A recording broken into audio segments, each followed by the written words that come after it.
নমস্কার, আদাব। Crime petrol দস্তাকে আপনাদের সবাইকে স্বাগত। আমরা আজকে আপনাদের দেখাচ্ছি একটা প্রতিষ্ঠিত এবং নামকরা মিডিয়া হাউসের সঙ্গে নিজের আত্মসম্মানের জন্য লড়াই করতে থাকা নম্রতার কাহিনীর দ্বিতীয় ভাগ। নম্রতা দাস একজন মমতাময়ী মা আর স্ত্রী এবং একজন তীক্ষ্ণ বুদ্ধিদীপ্ত জার্নালিস্ট। 5 বছরের ব্রেকের পর মুম্বাইয়ের একটি মিডিয়া হাউসে আবার তিনি চাকরি শুরু করেন। অ্যাজ এ সিনিয়র রিপোর্টার তাকে অ্যাপয়েন্ট করা হয় আর উনি জানতে পারেন যে ওনাকে ব্যুরো চিফ অশোক পুরোহিতের আন্ডারে কাজ করতে হবে। কাজের প্রথম দিনই ওনার মুখোমুখি হতে হয় সিনিয়র অশোক পুরোহিতের অদ্ভুত ব্যবহারের সঙ্গে। ওনার বুঝতে একটু সময় লাগে যে অশোক পুরোহিতের এই বারবার ওনাকে স্পর্শ করাটা নর্মাল না সেটা এক ধরনের সেক্সুয়াল হ্যারাসমেন্ট। ওনার এই ব্যাপারটা পছন্দ না হলেও উনি সততার সঙ্গে ওনার কাজ চালিয়ে যান আর অশোকের ব্যবহারকে এড়িয়ে যেতে থাকেন। অশোক পুরোহিত নম্রতার কাজের প্রশংসা করেন আর ওনার আর্টিকেল নিউজ পেপারে ছাপা শুরু হয়। কিন্তু ভদ্রতা সভ্যতার সীমা পার করা অশোক পুরোহিতের আচরণ ওনাকে ভীষণভাবে বিব্রত করতে থাকে। ওনার খুব রাগ হয় যে অশোক কোনো রকম দ্বিধা ছাড়াই ওনাকে অফিসের অন্য কর্মচারীদের সামনে স্পর্শ করতে ভয় পান না। উনি বুঝতে পারেন না যে এটা কি হ্যারাসমেন্ট নাকি ওই লোকটার স্বভাবই এরকম। নম্রতা ওর সঙ্গে দূরত্ব বজায় রাখার জন্য চেষ্টা করতে থাকে, কিন্তু ওনার ওয়ার্ক অ্যাটমসফিয়ার এবং অশোকের নিচে কাজ করাটা নম্রতাকে এই সমস্যার থেকে বেরোতে দেয় না। উনি যেই ব্যাপারটার ভয় পাচ্ছিলেন শেষমেশ সেই ব্যাপারটাই ওনার সামনে আসে। অশোক পুরোহিত যখন একটা পার্টিতে নম্রতাকে কাছে নিয়ে চুমু খাওয়ার চেষ্টা করে তখন নম্রতা সেটা সহ্য করতে পারে না এবং রাগ করে সেখান থেকে চলে যান। এই সমস্যার থেকে দূরে সরে যাওয়ার বদলে উনি ঠিক করেন যে অশোককে সম্পূর্ণভাবে অ্যাভয়েড করবেন। কিন্তু হঠাৎ করেই উনি জানতে পারেন যে ওনার আর্টিকেল রিজেক্ট হয়ে গেছে। এডিট কোঅর্ডিনেটর আশুতোষ জৈন ওনাকে জানান যে ওনার আর্টিকেল তার কাছে আসেইনি। নিউজ ইনচার্জ প্রসেনজিৎ রায় ওনাকে বলেন যে ব্যুরো চিফ অশোক পুরোহিতের হয়তো ওনার আর্টিকেল নিউজ পেপারে ছাপার মতো মনে হয়নি। বাধ্য হয়ে নম্রতাকে এবার অশোক পুরোহিতের মুখোমুখি হতে হয়। অশোক জানান যে ওনার আর্টিকেল ছাপার যোগ্য ছিল না। নম্রতা এই কথাটা মানতে অস্বীকার করেন। যতক্ষণ উনি অশোকের আচরণের বিরোধিতা করেননি ততক্ষণ অশোক ওনার আর্টিকেলের প্রশংসা করছিল আর অন্য রিপোর্টারদের সামনে একটা উদাহরণ হিসাবে ওনার আর্টিকেল রাখা হচ্ছিল। তাহলে হঠাৎ করেই ওনার আর্টিকেল কি করে সাবস্ট্যান্ডার্ড হতে পারে? নম্রতা ঠিক করেন যে উনি এই বিষয়টা হায়ার ম্যানেজমেন্ট পর্যন্ত নিয়ে যাবেন। ওনার কলিগ রাকেশ শর্মা এবং নিতিন কুমার জানান যে এর আগেও অশোক পুরোহিতের জন্য কিছু ইন্টার্ন কাজ ছেড়ে চলে গেছে। নম্রতা সিইওর পার্সোনাল অ্যাসিস্ট্যান্ট সুমিত দত্তার কাছে রিকোয়েস্ট করে বলেন যে ওনার সিইও আনন্দ শর্মার সঙ্গে দেখা করার সময় চাই। নম্রতার স্বামী তেজাব মিস্ত্রি নম্রতার সঙ্গ দেন আর উনি বলেন যে নম্রতা যেটা করছে সেটা একদম ঠিক। উনি বলেন যে হতে পারে যে আজ পর্যন্ত কেউ অশোক পুরোহিতের বিরুদ্ধে কোনো অভিযোগ করেইনি আর অফিসের কর্মকর্তারা হয়তো জানেই না। নম্রতা সিইও আনন্দ শর্মার সঙ্গে দেখা করেন, কিন্তু আনন্দ শর্মা যখন ওনাকে বলেন যে হতে পারে অশোক পুরোহিত ওনাকে হয়তো ভালোবাসেন তখন উনি অনেক বড় ধাক্কা খান। তিনি আরও বলেন যে নম্রতা ওনাকে ফেভার করছেন না বলে উনি হয়তো রেগে রয়েছেন। নম্রতা শকড হয়ে যায়। উনি নম্রতাকে পরামর্শ দেন যে অশোকের সঙ্গে বসে মিটমাট করে নিতে। আনন্দ শর্মার সঙ্গে সাক্ষাতের 1 ঘন্টা পর অশোক পুরোহিত নম্রতাকে ডেকে পাঠান আর ওনার থেকে পদত্যাগ দাবি করেন। নম্রতার প্রফেশনের মাত্র 3 মাস পূরণ হয়েছিল আর উনি পদত্যাগ করতে অস্বীকার করেন। সুমিত দত্তা 15 দিন পর নম্রতাকে ডেকে পাঠান আর ওনাকে রিলিভিং লেটার দেওয়া হয়। ওনাকে বলা হয় যে ওনাকে চাকরি থেকে স্যাক করা হয়েছে। নম্রতা এটা শুনে শকড হয়ে যায়। চাকরির সঙ্গে সঙ্গে উনি অশোকের বিহেভিয়ার থেকে মুক্তি পেলেও এই ব্যাপারটা ওনার আত্মসম্মানে আঘাত করে এবং উনি খুবই বিব্রত হন। উনি বুঝে যান যে হায়ার অথরিটিকে সেক্সুয়াল হ্যারাসমেন্টের বিষয়ে কমপ্লেন করার জন্যই ওনাকে চাকরি থেকে বার করে দেওয়া হয়েছে। নম্রতা খুবই ডিপ্রেসড হয়ে পড়ে। ওনার স্বামী তেজাব মিস্ত্রি ওনাকে পরামর্শ দেন যে উনি যেন সেক্সুয়াল হ্যারাসমেন্টের কেস লড়ে এরকম কোনো এনজিওর সঙ্গে দেখা করে। এনজিওর কোঅর্ডিনেটর তনুজা ওনাকে বিস্তারিতভাবে রিপোর্ট লেখাতে বলেন এবং ওনাকে কাউন্সিলর আর ডাক্তারের সঙ্গে দেখা করার পরামর্শ দেন। ডাক্তার ওনাকে জানান যে ওনার অফিসের কাজের চাপের প্রভাব খুব বাজেভাবে ওনার শরীরের উপর পড়েছে। নম্রতা জানতেন যে ওনার স্বামী ওনার সঙ্গেই রয়েছেন। উনি অন্যায়ের বিরুদ্ধে লড়াই করবেন বলে ঠিক করে নেন। উনি এনজিওকে মিডিয়া হাউসের বিরুদ্ধে কেস নথিভুক্ত করতে বলেন। এনজিওর কোঅর্ডিনেটর তনুজা ওনাকে ওনার স্বামীর সঙ্গে এসে দেখা করার জন্য চাপ দেন। নম্রতা বলেন যে এটা ওনার নিজের লড়াই আর উনি এটা নিজেই লড়বেন। নম্রতা শেষমেশ ওনার স্বামীকে নিয়ে এনজিওর অফিসে যান। এবার তারপর দেখুন, অ্যাওয়েকেন একটা বড় মিডিয়া অর্গানাইজেশন। ওদের সাথে লড়াটা খুব মুশকিল আর জেতাটা অসম্ভব, বিশেষ করে কেসটা যখন সেক্সুয়াল হ্যারাসমেন্টের। লড়াই করার চেষ্টা যদি করেন তাহলে আপনি ভেঙে পড়বেন। অ্যাওয়েকেনের কতটা ক্ষমতা তার ধারণা আপনাদের নেই।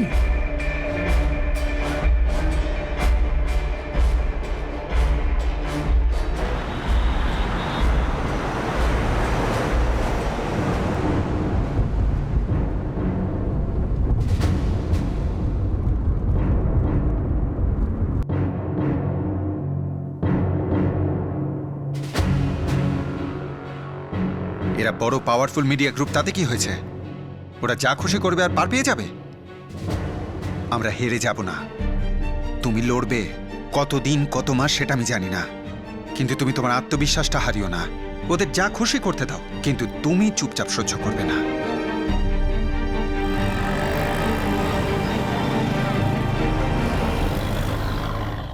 আভেকান কোনো ছোটোখাটো মাছ নয়, ওটা একটা শার্ক। আর ছোটোখাটো কোনো খবরের কাগজও নয়, একটা রেপুটেড মিডিয়া হাউস। তুমি জানোও না যে ওদের কোথায় কোথায় কানেকশন আছে। নিউজ বিজনেস এদের ইশারাতেই চলে। সঞ্জীব দা, এমনিতে তুমি আমাকে ইন্সপায়ার করো, আর আজকে ডিসকারেজ করছো? না না, ডিসকারেজ করছি না, ঘটনাটা জাস্ট বলছি। না দাদা, যাই হয়ে যাক, আমি ততক্ষণ লড়বো যতক্ষণ না ও নিজের দোষ স্বীকার করছে। ওরা এই কারণে আমাকে টার্মিনেট করতে পারে না যে আমি ওদের ব্যুরো চিফের আগেনস্টে সেক্সুয়াল হ্যারাসমেন্টে কমপ্লেন করেছি। উইমেন্স গ্রুপের চিফকে আমি চিনি, তুমি ওর সাথে যোগাযোগ করো। ওকে, নাম্বার দাও।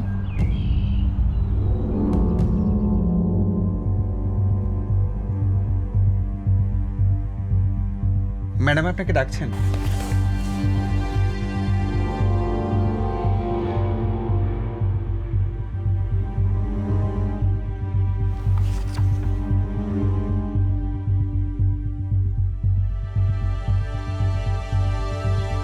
তো ওনারা বললেন যে তুমি ইনকম্পিটেন্ট। হ্যাঁ, কিন্তু আমি এটা মানি না। আমি আওয়েকেনে 3 মাস কাজ করেছি, আর এই 3 মাসের মধ্যে আমার 25টারও বেশি আর্টিকেল আওয়েকেনে পাবলিশ হয়েছে। আর এখন ওনাদের মনে হচ্ছে যে আমার কাজ আওয়েকেনের স্ট্যান্ডার্ডের নয়। সেটাই স্বাভাবিক। তুমি সেক্সুয়াল হ্যারাসমেন্টের কমপ্লেন করেছো, তাই ওনারা এই স্টেপ নিয়েছেন। আগে হ্যাঁ, এরকমই হয়েছিল। তুমি সিইওকেও কমপ্লেন করেছিলে? হ্যাঁ। ওখানে কি সেক্সুয়াল হ্যারাসমেন্টের সেল আছে? থাকলেও আমি জানি না, কোথাও কোনো নোটিশ নেই, কোনো ইনফরমেশন নেই। ঠিক আছে, প্রথমে তুমি সেক্সুয়াল হ্যারাসমেন্টের জন্য অশোক পুরোহিতের বিরুদ্ধে এফআইআর লেখাও, তারপরে আমরা স্টেপ নেব। ওকে, কিন্তু ওরা এফআইআর নেবে তো? অফকোর্স নেবে, কেন নেবে না? তুমি কখনো ডিসঅ্যাপয়েন্টেড হয়ে না। ইন দ্য মিন টাইম আমি রিপোর্টার্স অ্যাসোসিয়েশনের সাথে কথা বলবো। এর সাথে সাথে তুমি লেবার কমিশনে এই ইললিগাল টার্মিনেশনের বিরুদ্ধে কেস করো। Thank you so much. আপনার সাথে কথা বলে অনেক সাহস পেলাম। না তো আমি ভেবেছিলাম এখানেও হয়তো সেরকমই শুনতে পাবো। ওরা খুবই পাওয়ারফুল, ওদের সঙ্গে লড়ে কোনো লাভ নেই। বেশিরভাগ সময় শক্তিশালী লোকেদের সঙ্গে লড়াইটা বৃথা হয়। ওদের ক্ষমতার কাছে আমরা খুবই নগণ্য। কিন্তু সিংহ আর খরগোশের গল্প তো আমরা শুনেইছি।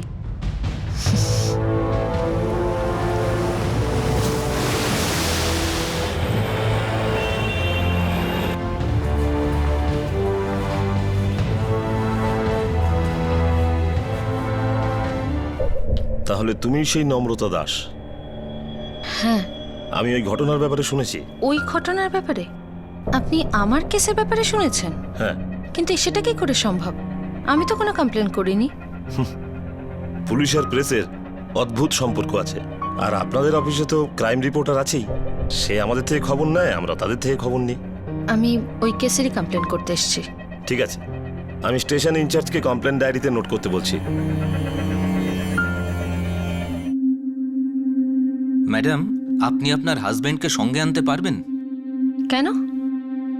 সেক্সুয়াল হ্যারাসমেন্ট আমার সাথে হয়েছে, আমি এসেছি এখানে কমপ্লেন লেখাতে। এখানে আমার হাজবেন্ডের কি দরকার? না, আমি বলছিলাম যে যাতে আপনার ওই বয়ান দেবার সময় অস্বস্তি না হয়।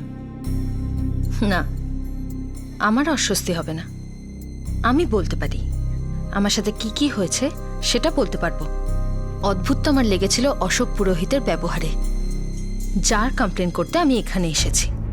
আপনি লিখতে পারবেন তো complain?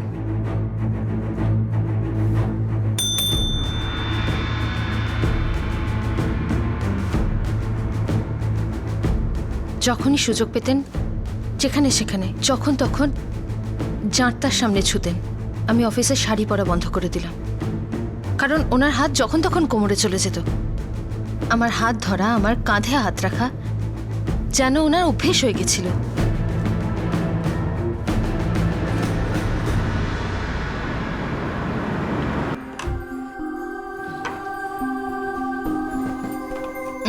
This is for you. Wow, এত বড় পিস। হ্যাঁ, আমি চাই যে তুমি খুব স্ট্রং হয়ে যাও, হবে তো? Yes, strong. খাও।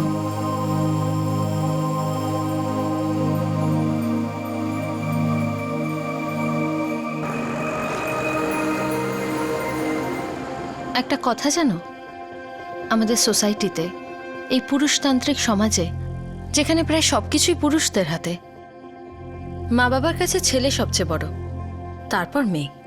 একজন মা তার ছেলেকে জীবনের সমস্ত সমস্যার সঙ্গে লড়তে তৈরি করে, আর মেয়েকে বলে কারোর সঙ্গে লড়াই করো না। আর সেই কারণেই ছেলেরা পায় ভালো এডুকেশন, ভালো খাবার, ভালো শিক্ষা, যাতে ওর মধ্যে লড়াই করার শক্তি আর সাহস দুটোই বাড়ে। আর মেয়েদেরকে কি বলা হয়? জোরে হেসো না, জোরে কথা বলো না, লজ্জা পাও, অল্প হাসো, ফুলের মতো হয়ে থাকো। তুমি জানো, ওই ইন্সপেক্টরও বলছিল যে কমপ্লেন লেখানোর জন্য নিজের হাজবেন্ডকে নিয়ে এসো। কেন? কারণ মেয়েদের সহ্য শক্তি কম। শেষ পর্যন্ত উনি কমপ্লেনটা লেখার জন্য একজন লেডি অফিসারকেই ডাকলেন। আসলে তুমি একজন শিক্ষিত মেয়ে, তোমার স্বাধীন চিন্তার, লড়াই করার শক্তি রয়েছে। আসলে এডুকেটেড না হওয়ার অনেক সুবিধে রয়েছে। কেউ প্রতিবাদই করে না, অত্যাচারীরা শোষণ করে আর দুর্বলরা শোষিত হয়, কোনো ঝামেলাই হয় না। Problem solved.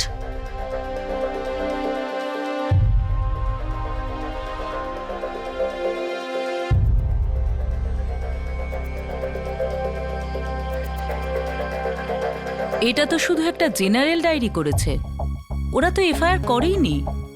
আমাকে বললো কমপ্লেন লেখাতে, আমি লিখিয়ে দিলাম।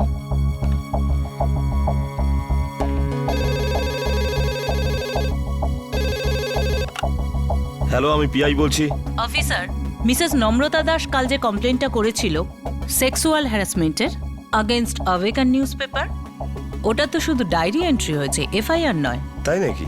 সেটাই তো আমি জানতে চাইছি যে এটা কেন হয়েছে। আমার এক্ষুনি এফআইআর কপি চাই। আমি ওমেন্স গ্রুপ থেকে কবিতা সান্যাল বলছি। ইয়েস ম্যাডাম, আমি এক্ষুনি চেক করছি ও তার কপি আপনাকে পাঠাচ্ছি। Thank you. এফআইআর রেজিস্টার হয়ে যাবে, এসব নিয়ে তুমি ভেবো না। একটা কাজ করো, তুমি রিপোর্টার্স অ্যাসোসিয়েশনের কোঅর্ডিনেটর দেবিকা ম্যাডামের সঙ্গে দেখা করো। আমি ওনাকে এই কেসের ব্যাপারে সবকিছু বলেছি। Thank you Kabita Devi, thank you so much. আর লেবার কমিশনে কেস করতে হবে, তার জন্য একজন লয়ারের সাথে দেখা করো। ওকে।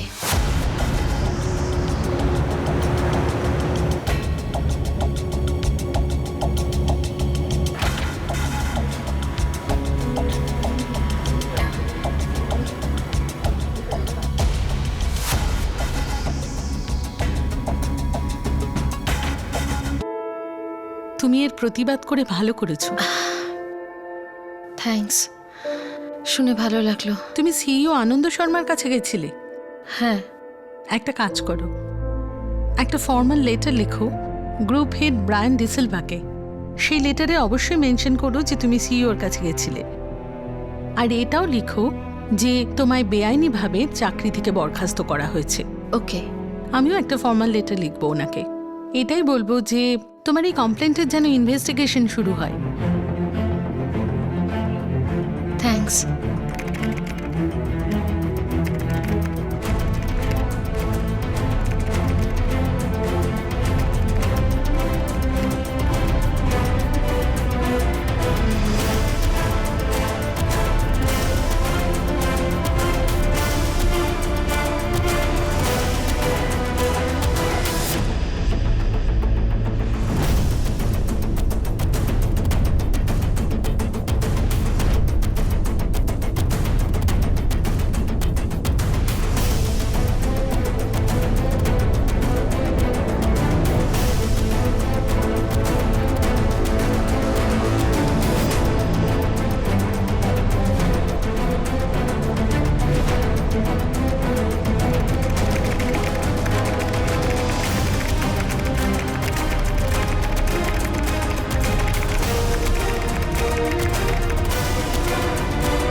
ডিয়ার স্যার, এই চিঠিটি আমাদের অ্যাসোসিয়েশনের মেম্বার নম্রতা দাসের অভিযোগের ভিত্তিতে।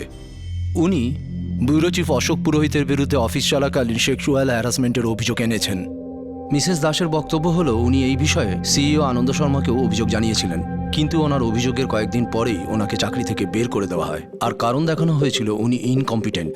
আমাদের এটা জেনে দুঃখ হচ্ছে যে একজন অনুভবী সাংবাদিক, যাঁর অনেকগুলো আর্টিকেলস আপনাদের পত্রিকায় প্রকাশিত হয়েছে, ওনাকেই ইনকম্পিটেন্ট বলে চাকরি থেকে বের করে দেওয়া হয়েছে। এর থেকে এটাই প্রমাণিত হয় যে সেক্সুয়াল ব্যাপারটা চাপা দেওয়ার জন্য এই পদক্ষেপ নেওয়া হয়েছে। আমরা তাই আপনাদের অ্যাডভাইস করছি যে আপনাদের অফিসের মধ্যে একটা সেক্সুয়াল হ্যারাসমেন্টের সেলকে এক্ষুনি কনস্টিটিউট করা হোক আর বিষয়টা তদন্ত হোক। আমরা আপনাদের কাছে আশাবাদী যে পীড়িতকে ন্যায় দেওয়ার ব্যাপারে সহযোগিতা করবেন।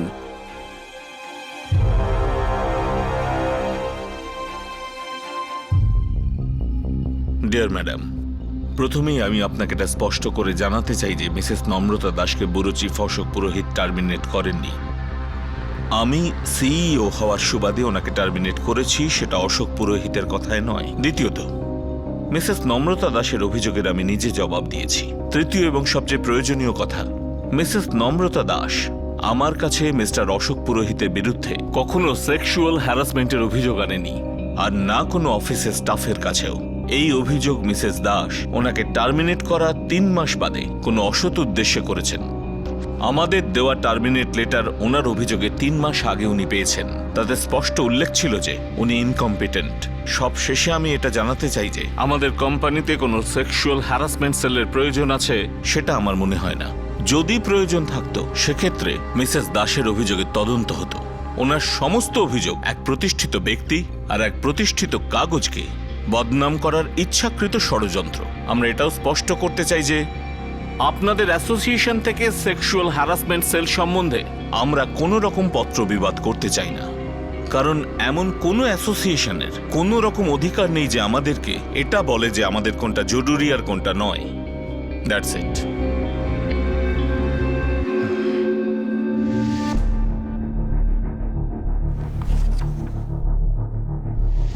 আমি এই মামলাটার শেষ দেখে ছাড়ব। তুমি কোনো উকিল ঠিক করেছো? অনেকের সঙ্গে কথা বলেছি, কিন্তু অওয়েকেনের এগেনস্টে কেস নেওয়ার জন্য কেউ তৈরিই নয়। আমি হিউম্যান রাইটস লয়ার নেটওয়ার্কের সাথে কথা বলছি। সেক্সুয়াল হ্যারাসমেন্ট সেলটা তাড়াতাড়ি তৈরি করে ফেলতে পারলে ভালো হয়। দেরি হয়ে গেলে এ বিষয়ে জবাব দেওয়া মুশকিল হয়ে যাবে। একটা কাজ করা যাক, অরুণিমাকে ওই সেলটার হেড করে দেওয়া যাক। ওকে, ফাইন।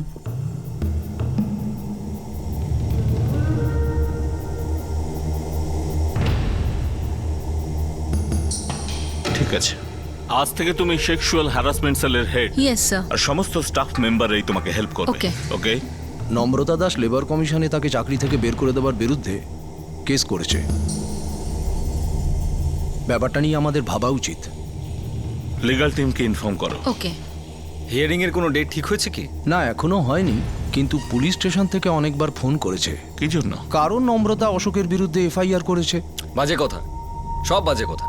এরকম ভুলভাল লোকের থেকে ভয় পাওয়ার কোনো দরকার নেই। আর এরকম একটা বাজে অভিযোগের উত্তর দেওয়ার সময় কার কাছে রয়েছে?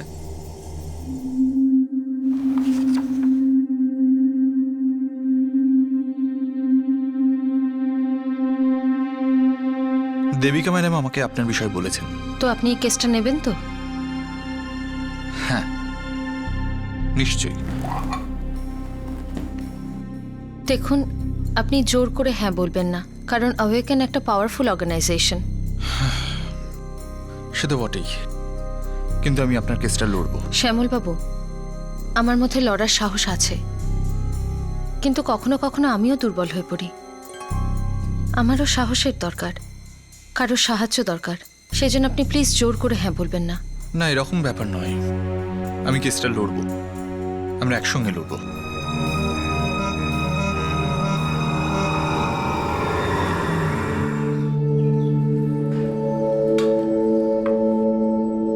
শুনছো? এই কেসটা তো চলতেই থাকবে, আর আমাকে বারবার হিয়ারিং এর জন্য যেতেও হবে। আমি ভাবছিলাম যে কোনো ফ্রিল্যান্সিং জব অ্যাকসেপ্ট করে নি। খুব ভালো হবে সেটা। বিজি থাকলে লড়াই করার শক্তিটা পাবে তুমি। মা, তুমি কি কারোর সাথে ফাইট করছো? না সোনা। তাহলে যে বাবা বলল তোমার ফাইট করার জন্য শক্তি চাই। না সোনা, কিছু সমস্যা আছে যেটা সেটেল করতে হবে, দ্যাটস ইট, আর কিছু না। এবার খেয়ে নাও।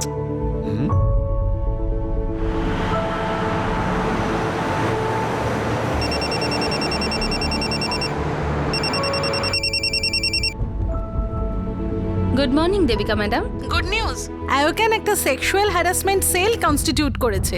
এটা তো সত্যি একটা গুড নিউজ। পুরো ক্রেডিটটা তো তোমারই। তুমি প্রতিবাদ করেছো, তার জন্য আওয়েকেনের মতো একটা বড় অর্গানাইজেশনকেও এরকম স্টেপ নিতে হয়েছে। যাক, অ্যাটলিস্ট ওনারা কোনো পদক্ষেপ নিয়েছেন। এবার আমি ওদের চাপ দেব যাতে ওরা তোমার কেসটার উপর নজর দেয়। হয়তো ওনারা এরকম করবেন না, হয়তো নয়, ওনারা সত্যি এটা করবেন না। আমাদের কাজ হলো চেষ্টা করে যাওয়া। আমি এখন লেবার কমিশনের অফিসে যাচ্ছি। All the best. Thank you.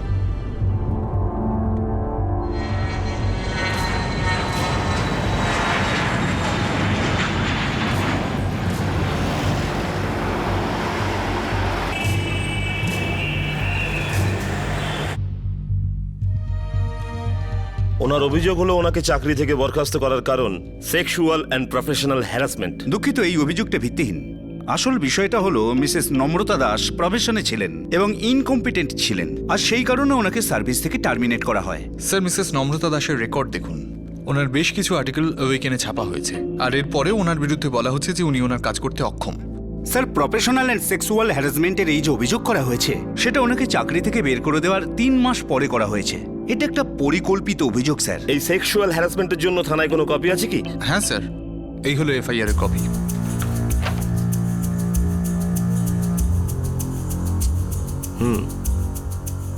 Investigation কত দূরে গিয়েছে? এখনো চলছে স্যার। রিপোর্ট এখন আসেনি?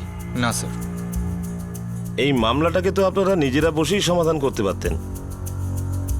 এটাও তো হতে পারে আপনারা ইন্টারনাল ইনভেস্টিগেশন টিম বসিয়ে এই মামলার সমাধানটা করতে পারতেন। স্যার, আলোচনা আর সমাধান তো তখনই হতে পারে যখন ওনাদের চাহিদাটা সঠিক হবে। সত্যি কথা বলতে কি, এই মহিলাটি সমস্ত অভিযোগ প্রতিশোধের উদ্দেশ্যেই করেছেন। ওনাকে চাকরি থেকে তাড়ানোর পরেই এসব ঘটছে। স্যার, কোনো রেপুটেড অর্গানাইজেশনকে কোনো এমপ্লয়ি কোনো সিদ্ধান্ত নিতে বাধ্য করতে পারে না, আর বেসলেস অভিযোগের উপর ভিত্তি করে আমরা কোনো রেপুটেড পার্সনকে কাঠগড়ায় দাঁড় করাতে পারি না।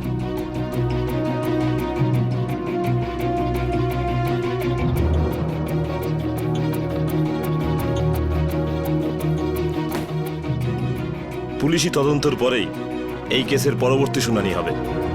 Thank you sir. Thank you sir. Police কচ্ছপের মতো চলছে, ইনভেস্টিগেশন খুব স্লো। গিয়ে খোঁজ নি, এরকম কেন করছেন? চলুন।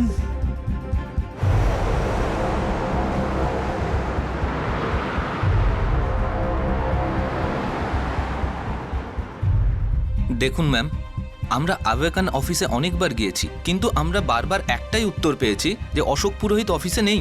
আর এখন একটা খবরের কাগজের ব্যুরো চিফকে আমরা তো আর থানায় ডাকতে পারি না। কিন্তু ওরা আমাকে এইটা বলেছে, খুব তাড়াতাড়ি উনি আমাদের সঙ্গে কন্ট্যাক্ট করবেন।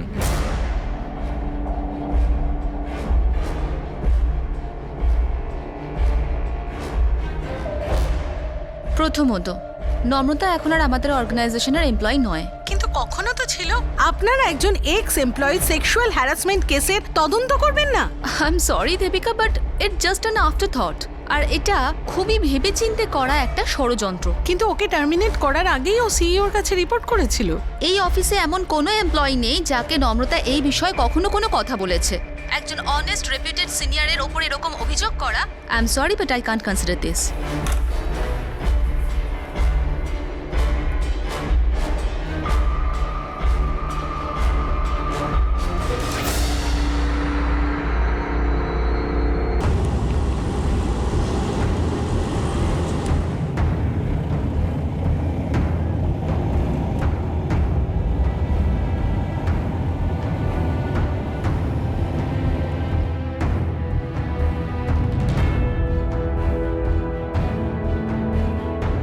এফআইআর করার পর প্রায় 1 মাস কেটে গেছে। আমার মনে হচ্ছে এত বড় অর্গানাইজেশনের অফিসারের বিরুদ্ধে স্টেপ নিতে আপনার স্টাফেরা ভয় পাচ্ছে। অ্যাকচুয়ালি কবিতা দেবী, ব্যাপারটা হলো যে মামলাটা ইপটিজিগিরি হোক বা মহিলাদের বিরুদ্ধে অন্য কোনো অত্যাচার, তাহলে আমাদের স্টাফ হ্যান্ডেল করতে পারবে। সেক্সুয়াল হ্যারাসমেন্টের মামলাটা এমন একটা বিষয়, এই কেসটাতে অন্তর্তদন্ত করতে আমাদের স্টাফরা অভ্যস্ত নয়।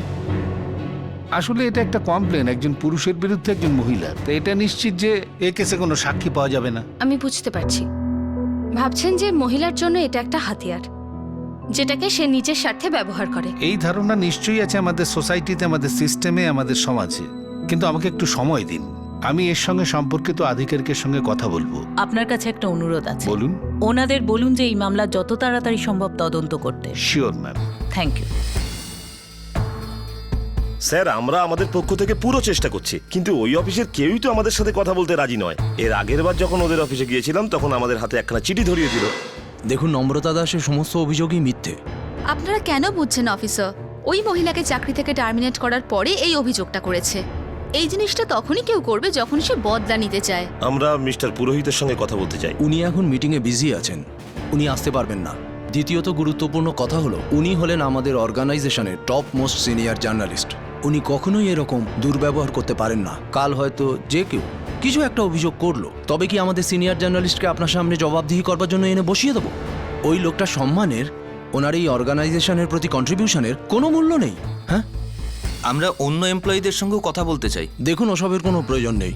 আমাদের সব এমপ্লয়ি অশোক পুরোহিতকে খুব সম্মান করেন, আর কেউ ওনার সম্পর্কে কিচ্ছু বলতে চান না। সো প্লিজ, আপনারা অযথা সময় নষ্ট করছেন।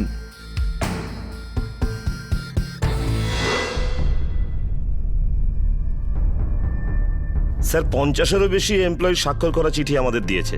সবারই বক্তব্য সেই ভদ্রলোককে মিথ্যে কেসে ফাঁসানো হয়েছে। এবার আপনি বলুন আমরা কি করি? আমি লেটারটা এক্ষুনি আপনার কাছে পাঠাচ্ছি।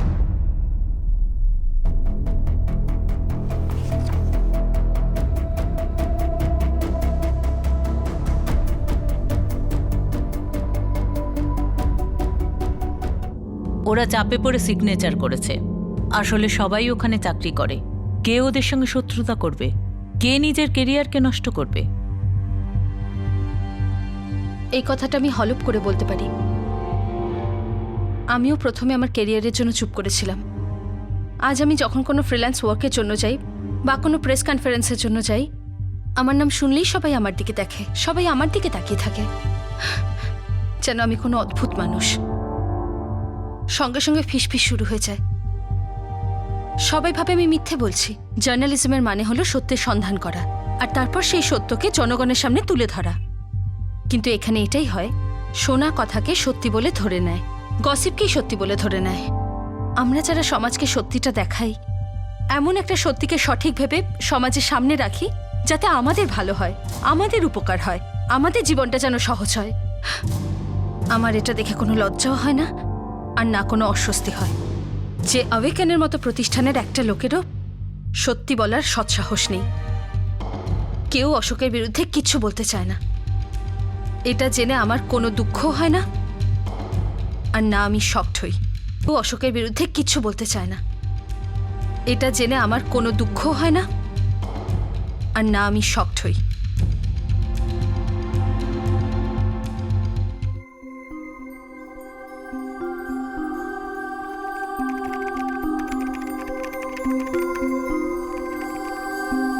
মা, হ্যাঁ, আমি এই গ্রামারটা বুঝতে পারছি না, প্লিজ হেল্প করো না। 1 মিনিট সোনা, শুধু 1 মিনিট। হ্যাঁ, ওকে।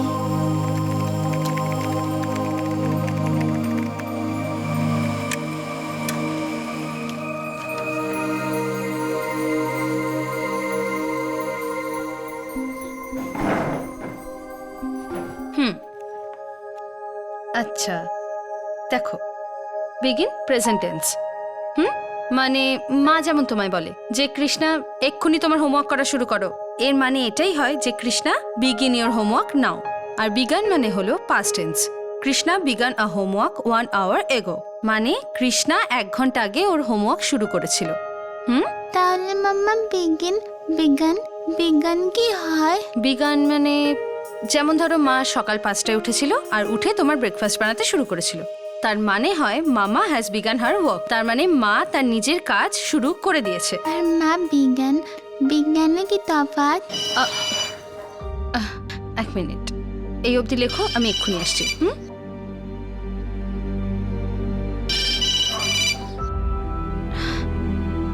গুড আফটারনুন কবিতা ম্যাডাম।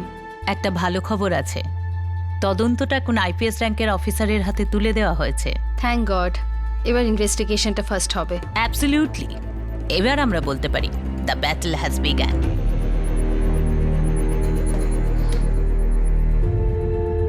দেখাও। মাম্মা বিগিনিং এর কি মানে হয়? সোনা, বিগিনিং এর মানে হলো সূচনা। চলো এই লাইনটা লেখো এবার।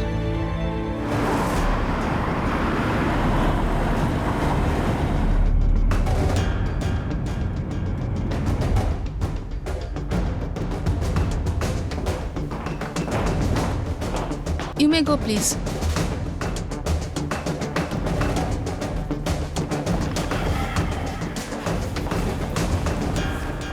বাজে কথা, একদম ভিত্তিহীন অভিযোগ।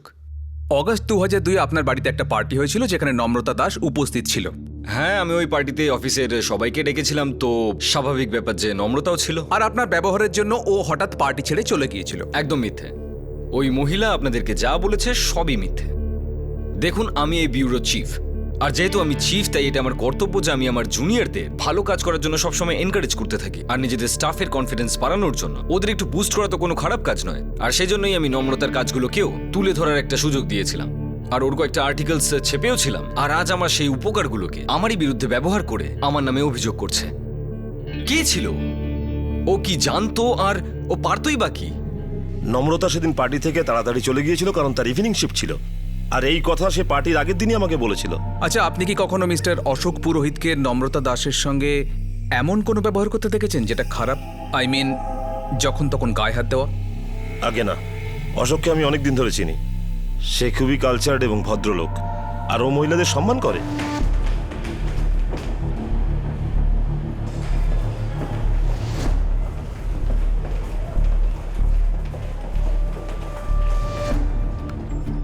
No, never. নম্রতা কখনোই সেক্সুয়াল হ্যারাসমেন্টের কোনো অভিযোগ করেনি। আর সত্যিটা হলো অশোক পুরোহিতের ব্যাপারে কখনোই কোনো কথা হয়নি। হ্যাঁ, ও আপসেট থাকতো আর্টিকেল রিজেকশনের কারণে। আমি ওকে বলেছিলাম যে অ্যাওয়ারনেস স্ট্যান্ডার্ডের না হলে সেটা ছাপা হবে না। তার মানে আপনি বলতে চাইছেন যে মিসেস নম্রতা দাস আপনার অ্যাপয়েন্টমেন্ট নিয়ে আপনার সঙ্গে দেখা করতে এসেছিলেন, আর দেখা করার পর আপনার কাছে আর্টিকেল না ছাপার জন্য অভিযোগ করেছিলেন। আপনি বলছেন উনি ইনকম্পিটেন্ট। কখনো এজন্য মেমো দিয়েছিলেন ওনাকে? এই অর্গানাইজেশনে এতটুকু অধিকার আছে আমার, যদি কেউ আন্ডার পারফর্ম করে তাকে আমি বার করতে পারি। মিস্টার শর্মা, মিসেস নম্রতা দাস শুধু মিস্টার অশোক পুরোহিতকেই টার্গেট করলেন কেন? ও অন্য কারোর অভিযোগও তো করতে পারত। But why she is targeting mister Ashok Purohit? ষড়যন্ত্র। একজন রেপিউটেড ব্যুরো চিফ আর কোম্পানিকে বদনাম করার ষড়যন্ত্র। আর আমার বিশ্বাস যেতে লেবার ইউনিয়নও জড়িত। ওদের সঙ্গে আমাদের বিবাদ চলছে, ওরাও সুযোগ পেয়েছে হিসেব সমান করার। ওরা নম্রতাকে ঘুঁটি বানিয়ে লেবার কমিশনে যাওয়ার জন্য উস্কেছে। দ্যাটস ইট।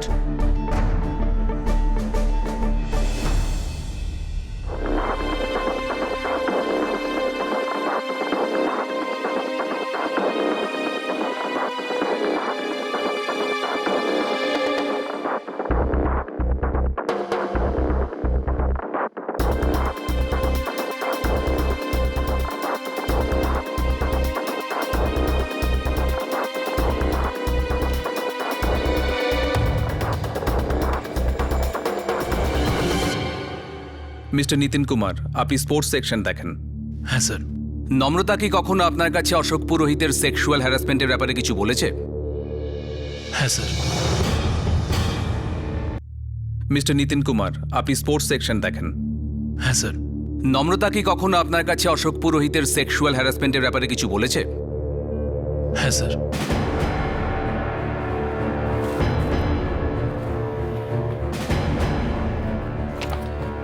কিন্তু এই চিঠিতে আপনারও সই আছে। এতে লেখা আছে অ্যাওয়াকেন এমপ্লয়িজদের মতে অশোক পুরোহিতের বিরুদ্ধে সমস্ত অভিযোগে মিথ্যে। আপনিও তাদের মধ্যে একজন যিনি মিস্টার অশোক পুরোহিতের ক্যারেক্টার সার্টিফিকেটে সই করেছিলেন। বাধ্য হয়ে করেছি, কেরিয়ারের জন্য। সত্যি বলতে এই লেটারে কি লেখা ছিল আমরা জানতামই না, উই জাস্ট সাইন্ড ইট। কিন্তু নম্রতা এই ব্যাপারে আমার সাথে আর রাকেশ সিনহার সাথে কথা বলেছিল। Rakesh Sinha current affairs section দেখে। ইনফ্যাক্ট আমি নম্রতাকে বলেছিলাম কনফেস করার জন্য। শুধু আমরা দুজনই নয়, এখানকার সবাই জানতো নম্রতার সাথে ঠিক কি হচ্ছে। উনি সবার সামনে নম্রতার গায়ে হাত দিতেন, যেখানে সেখানে টাচ করতেন। নম্রতা সত্যিই বোকা ছিল, তাই ওর লোকটাকে চিনতে সময় লেগেছে। স্টেটমেন্ট দিতে পিছপা হবেন না তো? না স্যার, আর না।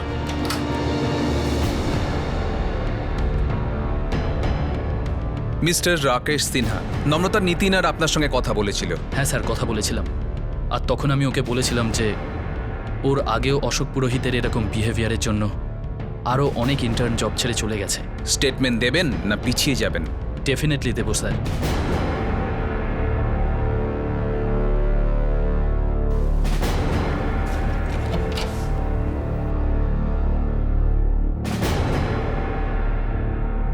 নম্রতা খুব ভালো কাজ করতো স্যার। যখন ওর দরকার ছিল তখন যদি আপনারা কেউ ওর পাশে দাঁড়াতেন খুব ভালো হতো। সেটা নিয়ে এখনও আফসোস হয়, আর সারা জীবন থাকবে। কিন্তু এই ভুল আর দ্বিতীয়বার হবে না। Thank you sir. কয়েক বছর আগের খোঁজ নিন, অশোক পুরোহিতের ক্যারেক্টারের আসল সার্টিফিকেট পেয়ে যাবেন। যদিও সেই খবরগুলো বাইরে আসেনি।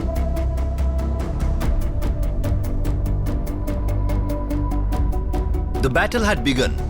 যুদ্ধ শুরু হয়ে গিয়েছিল। শুরু হতে সময় লাগলেও অবশেষে শুরু হলো। নম্রতার সত্যিটা প্রমাণিত করার জন্য এটা কি যথেষ্ট হবে? ওর আত্মসম্মান অর্জনের জন্য নম্রতা সত্যি একটা খুব ক্ষমতাবান মিডিয়া হাউসের সঙ্গে লড়াই করছিল। আর এই লড়াইটা এত তাড়াতাড়ি শেষ হওয়ার ছিল না।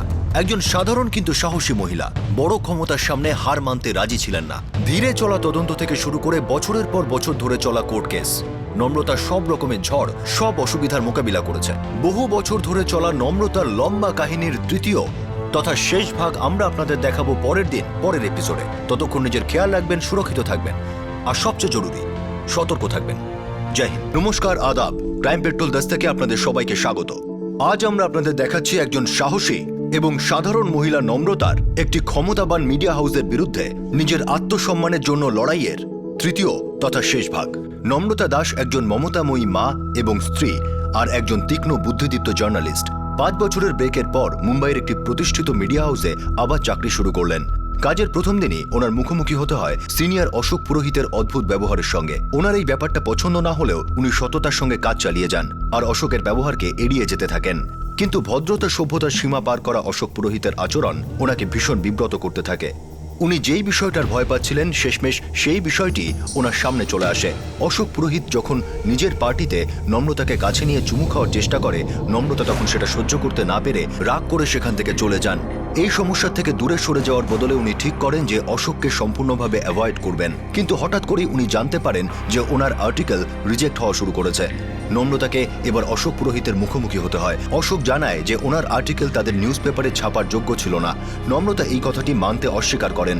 উনি যতক্ষণ অশোকের আচরণের বিরোধিতা করেননি ততক্ষণ অশোক ওনার লেখার প্রশংসা করেছিল, আর ওনার লেখা অন্য রিপোর্টারদের সামনে একটা উদাহরণ হিসাবে রাখা হতো। তাহলে হঠাৎ করে ওনার আর্টিকেল কি করে সাবস্ট্যান্ডার্ড হতে পারে? নম্রতা সিইও আনন্দ শর্মার সঙ্গে দেখা করেন, কিন্তু আনন্দ শর্মা যখন ওনাকে বলেন যে হতে পারে অশোক পুরোহিত ওনাকে হয়তো ভালোবাসেন, তখন উনি অনেক বড় ধাক্কা খান। উনি নম্রতাকে পরামর্শ দেন যে অশোকের সঙ্গে বসে মিটমাট করে নিতে। 15 দিন পর সুমিত দত্তা নম্রতাকে ডেকে পাঠান আর ওনাকে রিলিভিং লেটার দিয়ে দেওয়া হয়। ওনাকে বলা হয় যে ওনাকে স্যাক করা হয়েছে। নম্রতা এটা শুনে শকড হয়ে যায়। চাকরির সঙ্গে সঙ্গে উনি অশোকের বিহেভিয়ার থেকে মুক্তি পেয়ে যান, কিন্তু এই ব্যাপারটা ওনার আত্মসম্মানের বিষয়ে ওনাকে খুব বিব্রত করতে থাকে। নম্রতা খুবই ডিপ্রেসড অনুভব করেন। উনি জানতে পারেন যে দুশ্চিন্তা ওনার শরীরের উপর বাজে প্রভাব ফেলছে। তা সত্ত্বেও স্বামীর উৎসাহে উনি এনজিওকে মিডিয়া হাউসের বিরুদ্ধে কেস ফাইল করতে বলেন, কিন্তু সেখান থেকে ওনাকে বলা হয় যে উনি এত বড় মিডিয়া হাউসের বিরুদ্ধে কেস কখনোই জিততে পারবেন না। নম্রতা হার মানেন না, আর ওনার স্বামী তেজাব মিস্ত্রি ওনাকে সাহস যোগাতে থাকেন। নম্রতা একজন বন্ধুর সাহায্যে উইমেন কাউন্সিলের চিফ কবিতা সান্যালের সঙ্গে দেখা করেন। কবিতা নম্রতার অবস্থা বুঝতে পেরে ওনাকে এফআইআর দায়ের করার পরামর্শ দেন। পুলিশ অফিসার অনেক সংকোচের সঙ্গে নম্রতার অভিযোগ লিখিয়ে নেন, কিন্তু সেটা শুধুমাত্র স্টেশন ডায়েরিতেই এন্ট্রি করা হয়। কবিতা সান্যাল পুলিশ আধিকারিকদের উপর এফআইআর লিখিয়ে নেওয়ার জন্য চাপ দেন। নম্রতা রিপোর্টার অ্যাসোসিয়েশনের কোঅর্ডিনেটর দেবিকা কুমারীর সঙ্গে দেখা করেন। তিনি নম্রতার সঙ্গে তার লড়াইয়ের সঙ্গে থাকবেন বলে সিদ্ধান্ত নেন, কিন্তু এই লড়াইটা ছিল অনেক বড় মিডিয়া হাউসের সঙ্গে। মিডিয়া হাউসের CEO Anand Sharma group head Brian D'Silva এবং অশোক পুরোহিতের সঙ্গে পরামর্শ করে রিপোর্টার অ্যাসোসিয়েশনের করা সেক্সুয়াল হ্যারাসমেন্টের অভিযোগ খারিজ করে দেন, আর এও উল্লেখ করে দেন যে নম্রতাকে চাকরি থেকে ছাড়িয়ে দেওয়ার কারণ হলো শুধুই তার অকর্মণ্যতা, অর্থাৎ ওয়ার্ক ইনএফিসিয়েন্সি। উনি পাল্টা লেখেন যে নম্রতা ওনার কাছে কোনোদিনই সেক্সুয়াল হ্যারাসমেন্টের কোনো অভিযোগ করেননি, আর এই ব্যাপারটা যাতে আরো জটিল না হয়ে যায় সেই জন্য ওই মিডিয়া হাউসে সেক্সুয়াল হ্যারাসমেন্টের সেল তৈরি করা হয়। কিন্তু নম্রতার কেসটি এই সেল তদন্ত করতে অস্বীকার করে। পুলিশের তদন্ত আর এগোতে পারে না, কারণ ওই মিডিয়া হাউসের মতো শক্তিশালী কোম্পানি পুলিশের সঙ্গে কোনো রকম সহায়তা করে না। নম্রতা লেবার কমিশনের কাছে ওই মিডিয়া হাউসের বিরুদ্ধে অবৈধভাবে বের করে দেওয়ার জন্য কেস লড়তে চায়, কিন্তু উনি কোনো উকিলকেই পান না। শেষ পর্যন্ত একজন যুবক উকিল এই কেসটি লড়বে বলে সিদ্ধান্ত নেয়। পুলিশের তদন্ত বেশি দূর এগোতে না পারার জন্য এই কেসটি কোর্টে শুনানির জন্য যায় না। নম্রতা উইমেন কাউন্সিলের চিফ কবিতা সান্যালের সঙ্গে গিয়ে ডিএসপির সঙ্গে দেখা করেন। জানা যায় যে পুলিশের তদন্ত আটকানোর জন্য ওই মিডিয়া হাউসের থেকে একটা লেটার পাঠানো হয়েছে, যাতে লেখা হয়েছে যে নম্রতার অভিযোগ ভিত্তিহীন আর অশোক পুরোহিত একজন খুবই ভদ্র এবং নিরীহ মানুষ। সেই লেটারে অফিসের কর্মচারীদের স্বাক্ষর থাকে। তদন্তের জন্য শেষমেশ একজন আইপিএস অফিসারকে নিয়োগ করা হয় আর তদন্ত এগিয়ে যেতে থাকে। আর এখন অশোক পুরোহিত, আনন্দ শর্মা এবং বাকি সিনিয়র স্টাফরা সবাই নম্রতাকে কোম্পানি থেকে বের করে দেওয়াটা অসাংবিধানিক ছিল না এই ব্যাপারে অটল থাকে। তাদের পাল্টা অভিযোগ যে নম্রতা বদলা নেওয়ার জন্য ইউনিয়নের সাহায্যে মিথ্যে অভিযোগ করছেন। কিন্তু নম্রতা দুজন কলিগ নিতিন কুমার এবং রাকেশ সিনহা সত্যির সঙ্গ দেওয়ার জন্য আর খোলাখুলি কথা বলার জন্য রাজি হয়ে যান। নিতিন কুমার বলেন যে নম্রতা ওনার সঙ্গে আর ওনার বন্ধু রাকেশ শর্মার সঙ্গে সেক্সুয়াল হ্যারাসমেন্টের ব্যাপারে কথা বলেছিলেন, আর অশোক পুরোহিতের এই ব্যাপারে বদনাম আছে সেটাও বলেন। রাকেশ সিনহা এমন একটি জরুরি তথ্য দেন যার থেকে এই কেসের একটা নতুন দিক সামনে আসে। এবার তারপর স্যার, কয়েক বছর আগের খোঁজ নিন, অশোক পুরোহিতের ক্যারেক্টারের আসল সার্টিফিকেট পেয়ে যাবেন। যদিও সেই খবরগুলো বাইরে আসেনি।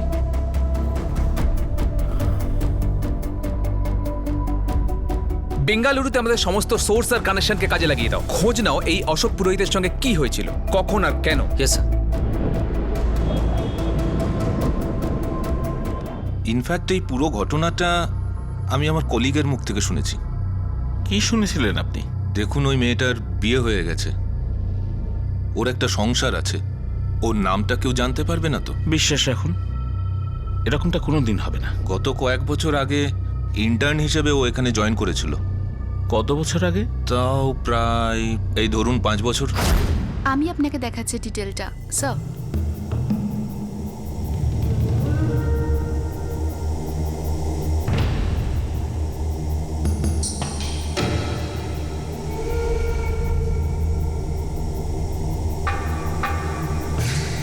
Very nice, very nice. এসব কি? হ্যাঁ, হোয়াট? কি হয়েছে? আমি কি বোকা? আমাকে দেখে বাচ্চা মেয়ে মনে হচ্ছে? অনেকক্ষণ ধরে দেখছি, কখনো এইখানে হাত দেওয়া, কখনো ওখানে ছোঁয়া। কি ভাবেন কি যে আমি কিছু বুঝতে পারছি না যে আপনি কি করতে চাইছেন? তুমি একজন ইন্টার্ন, তাই না? নিজের কেরিয়ারে এগিয়ে যেতে চাও নাকি না? Excuse me, go take a walk. এসব বলার তুমি কে? আমি সে যে চাইলে তোমার লাইফ সেটও করতে পারি আর চাইলে বরবাদও করে দিতে পারি। আচ্ছা, তো তুমি আমার জীবন গড়বে?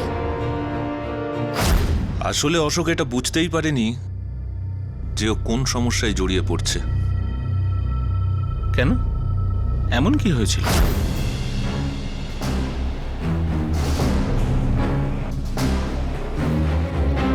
কি রে? হ্যাঁ, মেয়েরা তুমি চুপচুপ কানি? আরে কে তুমি? মেয়েদেরকে হাত দাও, হ্যাঁ? হ্যাঁ, মেয়েদেরকে চুপচুপ কানি? আরে আরে কে তুমি? কি করছো? সিকিউরিটি! আরে আরে সিকিউরিটি! আরে সিকিউরিটি! শোন এদিকে। আরে কি কারণে হলো কি? কি হয়েছে? চলুন চলুন, আরো বলছি।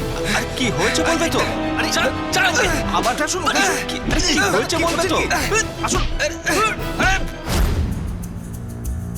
ছেলেটা ওই মেয়েটার বয়ফ্রেন্ড ছিল। ও অশোককে প্রচণ্ড মেরেছিল। স্টাফ মেম্বারদের মনে অশোকের জন্য কোনো সিম্প্যাথি ছিল না। ওদের মনে হয়েছিল যা কিছু হচ্ছে সব ঠিক হচ্ছে, ও এটারই যোগ্য। এই ব্যাপারে কেউ রিপোর্ট করেনি? কে করবে?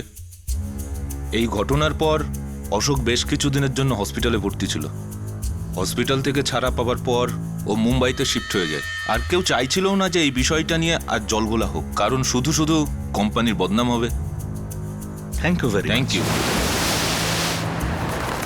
আচ্ছা, আমি শুনলাম যে অশোক পুরোহিতের কোনো পুরনো কুকীর্তি বাইরে এসেছে।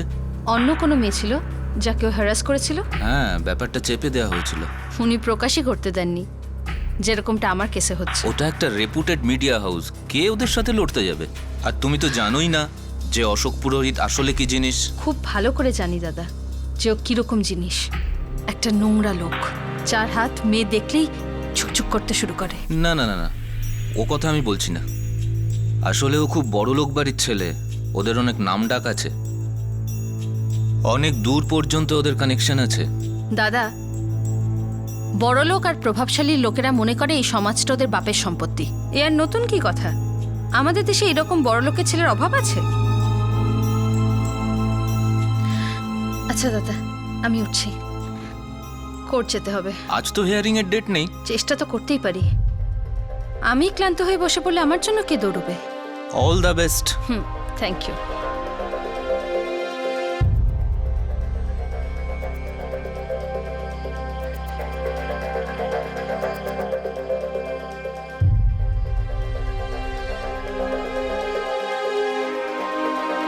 আমার কাছে কমপ্লেনের কপি আছে। 1 মিনিট। আপনার কেস তো লেবার ট্রাইব্যুনালে ট্রান্সফার হয়েছে। ও, মানে? লেবার কমিশনে কেস 1 বছর মতো থাকে। যদি কেস পেন্ডিং থাকে তাহলে ওটাকে ট্রাইব্যুনালে ট্রান্সফার করা হয়। এখন আপনাদের শুনানি ওখানেই হবে।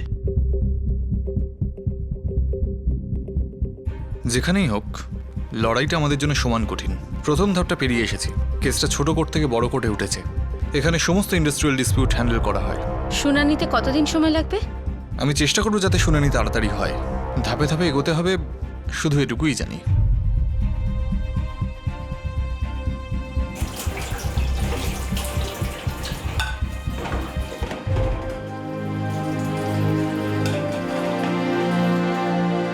মা, তুমি রাগ করেছো? না সোনা, একদম না। তোমার কেন এরকম মনে হচ্ছে? এমনি দেখে মনে হচ্ছে। না সোনা, আমি একটু রেগে নেই।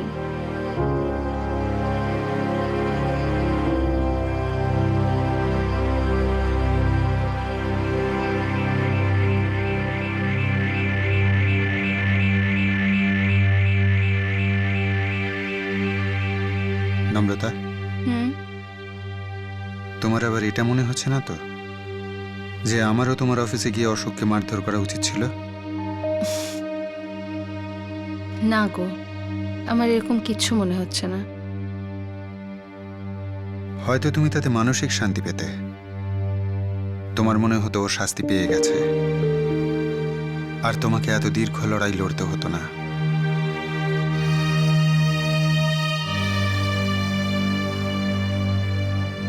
শোনো, আমার কাউকে ছোট করে দেখানোর বা কাউকে অপমান করার কোনো উদ্দেশ্য নেই। আমি কোনো বদলা নিচ্ছি না।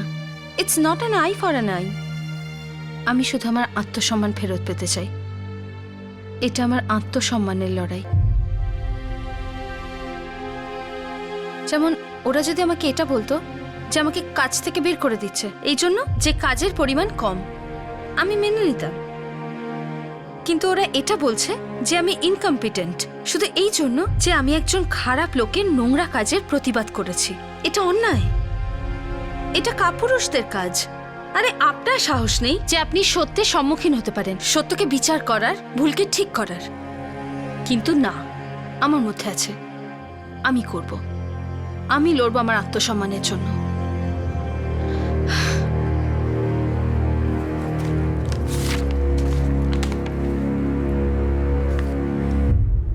কেস এখন ট্রাইব্যুনালে আছে, আর এখন আসল প্রশ্নটা হলো এটাই যে আমার টার্মিনেশন কি আদৌ সঠিক ছিল নাকি নয়। ছিল না। আমাকে টার্মিনেট করাটা ওদের ভুল ছিল, আর এই কথাটা ওদেরকে মানতেই হবে।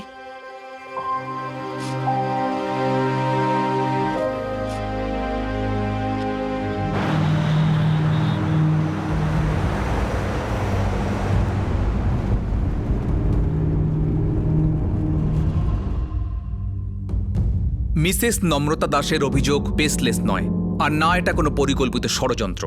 আর এটাই আমি আমার রিপোর্টে লিখেছি। সেটাই দেখছি। ওনার সঙ্গে প্রফেশনাল এবং সেক্সুয়াল দুটো হ্যারাসমেন্টই হয়েছে, এটাই সত্যি। আর চাকরি থেকে বরখাস্ত করা এটা বেআইনি। মাফ করবেন, রিপোর্ট সাবমিট করতে একটু দেরি হলো, কিন্তু রিপোর্ট সাবমিট করবার আগে আমি সমস্ত দিক যাচাই করে নিতে চেয়েছিলাম। Thank you so much ma'am. My pleasure.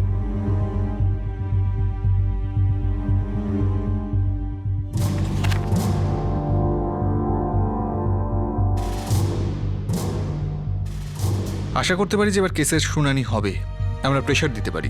আমি এটা জেনে আশ্বস্ত হয়েছি যে আমার দুজন কলিগ রাকেশ সিনহা আর নিতিন কুমার আমাকে হেল্প করার জন্য তৈরি। ওনারা সাক্ষী দিতে আসবেন তো? আমি কথা বলে দেখছি।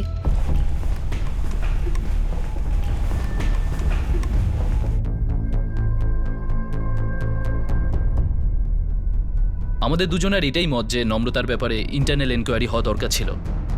নম্রতাকে টার্মিনেট করার সময় এনকোয়ারি হয়নি, কিন্তু তারপরে ব্যাপারটা এত বাড়াবাড়ি হয় এনকোয়ারি হওয়া উচিত ছিল। রাকেশ আর নিতিন, তোমরা দুজনেই জানো কেসটা লেবার কমিশন অবধি পৌঁছে গেছে। এই কেসটাকে নিয়ে অ্যাওয়াকেন একটা স্ট্যান্ড নিয়েছে, সেটা একদম ঠিক। আর আমরা অফিসিয়ালি অ্যানাউন্স করে দিয়েছি যে নম্রতা সেক্সুয়াল হ্যারাসমেন্টের ব্যাপারে কাউকে বলেনি, যেটা একদম মিথ্যে। তোমরা দুজন কাজ কার জন্য করো, অ্যাওয়েকেনের জন্য নাকি নম্রতার জন্য? Sir, conscious above confidence. Sir, এই মোটোটা পরিষ্কার বড় বড় অক্ষরে অ্যাওয়াকেনে লেখা আছে, যেটা কিন্তু আমরা লিখিনি। এই কনশাস নিয়ে যদি আমরা কাজ করতাম তাহলে হয়তো ব্যাপারটা এতদূর গড়াতো না। নম্রতা আপনার কাছ থেকে অ্যাপয়েন্টমেন্ট নিয়েছিল, আমি জানি, সেটা আমাদের বলেও ছিল। আর আমরা নিজে চোখে দেখেছি অফিসে সবার সামনে মিস্টার অশোক নম্রতার সঙ্গে কিভাবে ব্যবহার করত। আর এটাই প্রথম কেস নয়, এর আগে অনেক ইন্টার্নস মিস্টার অশোকের এই ধরনের বিহেভিয়ারের জন্য জব ছেড়ে চলে গেছে। এটা অন্য ব্যাপার যে তাদের মধ্যে সাহস ছিল না, কিন্তু নম্রতার মধ্যে ছিল সত্যি কথা বলার। And I am sorry to say sir, কিন্তু এটা আপনারও বলার সাহস নেই যে নম্রতা যখন আপনাকে সেক্সুয়াল হ্যারাসমেন্টের কমপ্লেন করলো তারপরেই ওকে নোটিশ দেওয়া হয়।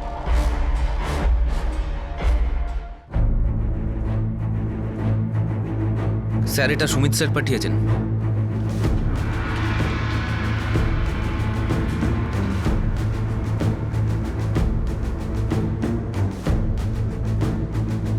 স্যার, এটা সুমিত স্যার পাঠিয়েছেন।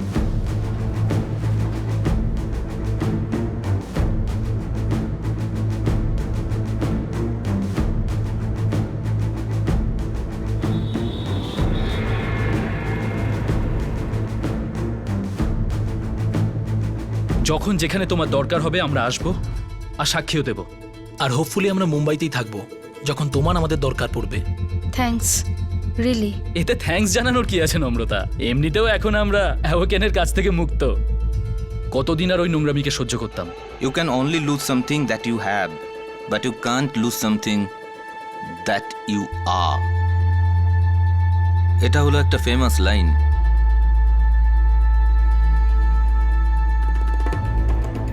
কিন্তু কেসটা তো নম্রতার লিগ্যাল টার্মিনেশনের।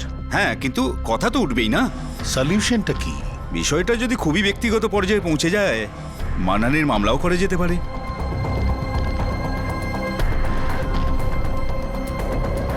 শুনানি কাল থেকে শুরু হবে।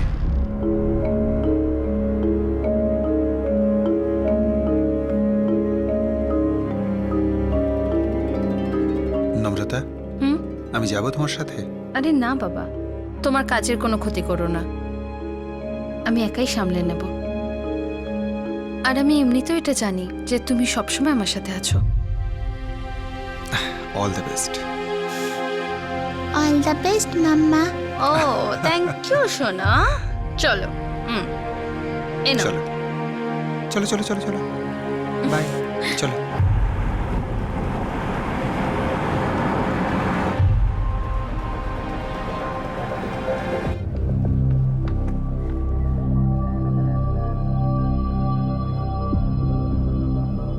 স্যার, পুলিশ ইনভেস্টিগেশন থেকে এটা বোঝা গেছে যে মিসেস নম্রতার অভিযোগ ভিত্তিহীন নয়। ওনাকে সেক্সুয়ালি আর প্রফেশনালি হ্যারাস করা হয়েছে, আর ওনাকে টার্মিনেট করা হয়েছে কোনো রকম কারণ ছাড়াই, কোনো এনকোয়ারি না করে। মিসেস দাস এই সমস্ত ঘটনার কথা লিখিত আকারে তার গ্রুপ হেডকে জানিয়েছিলেন, যেখানে কথাও স্পষ্ট করে জানানো হয়েছিল যে সেদিন সিইওর সঙ্গে মিটিংয়ে কি কথা হয়, কিন্তু এই বিষয়টা নিয়ে কোনো সঠিক পদক্ষেপ নেওয়া হয়নি। বলা হয়েছিল যে ওনার সমস্ত অভিযোগ মিথ্যে আর এটা একটা পরিকল্পিত চক্রান্ত। আর সেই ইললিগ্যাল টার্মিনেশনকেই আমরা চ্যালেঞ্জ করেছি। ট্রাইব্যুনালের কাছে এটাই আবেদন যে এটাকে ওয়ার্কসম্যান ইললিগ্যাল টার্মিনেশন বলে মানা হোক, আর মিসেস নম্রতাকে তার যোগ্য সম্মান দেওয়া হোক। আপনি এই রিটেন ইললিগ্যাল টার্মিনেশনের অভিযোগটাকেই চ্যালেঞ্জ করেছেন, আর কোনো রকম মিউচুয়াল আন্ডারস্ট্যান্ডেও রাজি হননি। ইওর অনার, প্রথমত নম্রতা দাসের যে টার্মিনেশনের সিদ্ধান্ত নেওয়া হয়েছিল সেটা ওনার অ্যাপয়েন্টমেন্ট লেটারের ক্লজ অনুযায়ী ঠিকই ছিল। এটাতে স্পষ্ট করে লেখা আছে যে ম্যানেজমেন্ট যদি চান তো যে কোনো এমপ্লয়িকে যখন খুশি টার্মিনেট করতে পারেন, যদি তার কাজ সাবস্ট্যান্ডার্ড হয় অথবা ওনার কোনো কাজে যদি প্রতিষ্ঠান বা অর্গানাইজেশনের কোনো ক্ষতি হয়। মিসেস দাসকে অর্গানাইজেশন থেকে বার করে দেওয়ার কারণ ওনার ইনকম্পিটেন্সি। এই বিষয়টা নোট করা হোক যে যতদিন নম্রতা দাস চাকরিতে ছিলেন সেই সময়ের মধ্যে উনি কোনো রকম অভিযোগই করেননি, এমনকি কোনো সেক্সুয়ালি বা প্রফেশনালি হ্যারাসমেন্টের কেসও করা হয়নি। কিন্তু ওনাকে চাকরি থেকে বরখাস্ত করে দেওয়ার 3 মাস পরে এই কমপ্লেনটা করা হয়। এটা একটা পরিকল্পিত অভিযোগ। এই রিপোর্টটা দেখুন, ওনার চিফ রিপোর্টার দিয়েছেন এবং ওনার পারফরমেন্সের ব্যাপারে বলতে চেয়েছেন যে মিসেস দাসের পারফরমেন্স অ্যাওয়েকেনের স্ট্যান্ডার্ডই ছিল না, ওনার কাজ সাবস্ট্যান্ডার্ড ছিল, আর তাই ওনাকে কাজে রাখার কোনো কারণই ছিল না। স্যার, আমি অ্যাওয়েকানে 2002-এর জুন থেকে যতদিন না আমাকে টার্মিনেট করা হয়েছে ততদিন কাজ করেছি। আমার 25টারও বেশি আর্টিকেল এই নিউজ পেপারে পাবলিশড হয়েছে। যেরকম আমি লিখেছিলাম ঠিক সেই রকমই, এমনকি সেগুলোর বাইলাইন্সও চেঞ্জ করা হয়নি। আর সেই সময় আমাকে এটা বলা হয়নি যে আমার কাজ সাবস্ট্যান্ডার্ড। চিফ রিপোর্টারের রিপোর্ট তখন এলো যখন আমি সিইওকে কমপ্লেন করেছিলাম। আমি সিইওর সঙ্গে দেখা করি ওনাকে এটা বলার জন্য যে আমার আর্টিকেল রিজেক্ট করা হচ্ছে, যদিও সেগুলো ভালোই ছিল। আমি কারণটাও বলেছিলাম, কিন্তু উনি যেগুলো বলেছিলেন সেটা বেশ লজ্জাজনক। স্যার, আমার যে আর্টিকেলগুলো রিজেক্ট করা হয়েছিল আপনি সেগুলো দেখলেই বুঝতে পারবেন। সেম সাবজেক্টে অন্যরাও রিসার্চ করেছিল আর ওদের আর্টিকেলসগুলো পাবলিশ হলো। আমি যদি আমার জবে ইনকম্পিটেন্ট হতাম তাহলে কি এরকমটা হতো? হঠাৎ করেই আমাকে বলা হলো যে আমার আর্টিকেল সাবস্ট্যান্ডার্ড আর সঙ্গে সঙ্গেই আমাকে টার্মিনেট করা হলো। আপনি অশোক পুরোহিতের বিরুদ্ধে যে অভিযোগটা করেছেন সেই বিষয়টা নিয়ে কি আপনি কোনোদিন কোনো কলিগের সাথে আলোচনা করেননি? করেছিলাম। আমার দুজন কলিগ মিস্টার রাকেশ সিনহা আর মিস্টার নিতিন কুমারকে আমি বলেছিলাম। ওরা আমাকে এটাও বলেছিল যে এর আগেও বেশ কিছু ইন্টার্ন অশোক পুরোহিতের ব্যবহারে জব ছাড়তে বাধ্য হয়েছিল। শুধু মুখের কথায় এখানে কিছু প্রমাণ হতে পারে না। আপনার কথার কি কোনো প্রমাণ আছে? স্যার, রাকেশ সিনহা আর নিতিন কুমার ইনভেস্টিগেশন অথরিটির কাছে বয়ান দিয়েছেন।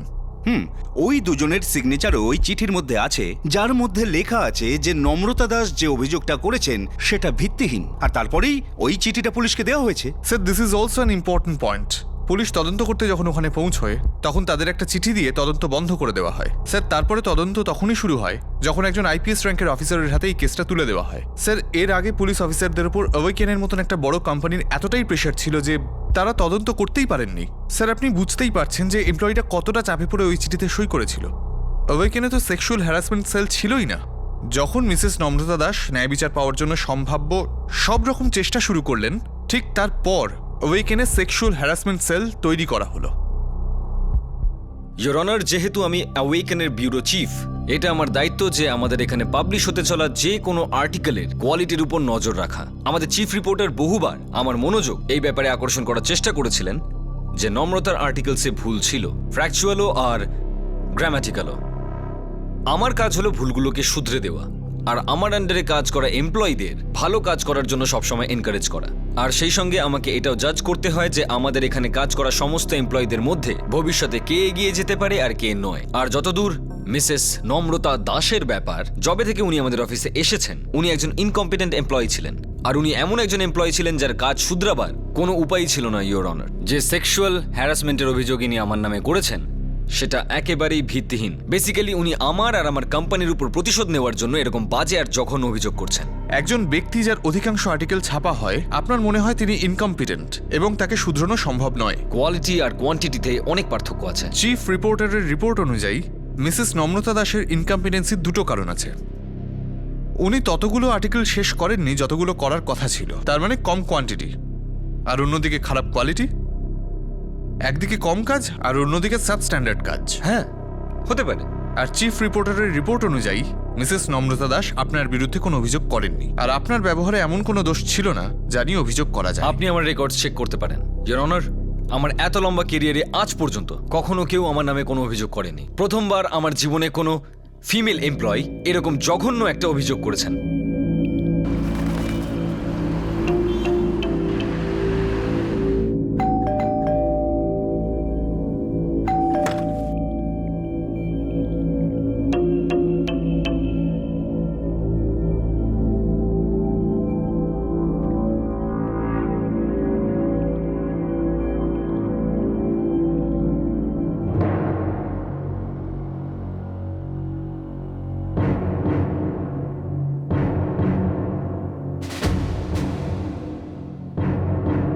অশোক পুরোহিত আর অ্যাওয়াকেন মানহানির কেস করেছে, আর সেটাও বেঙ্গালুরুতে, কারণ ওদের হেড অফিসটা ওখানেই, মানে ওখানেই যেতে হবে।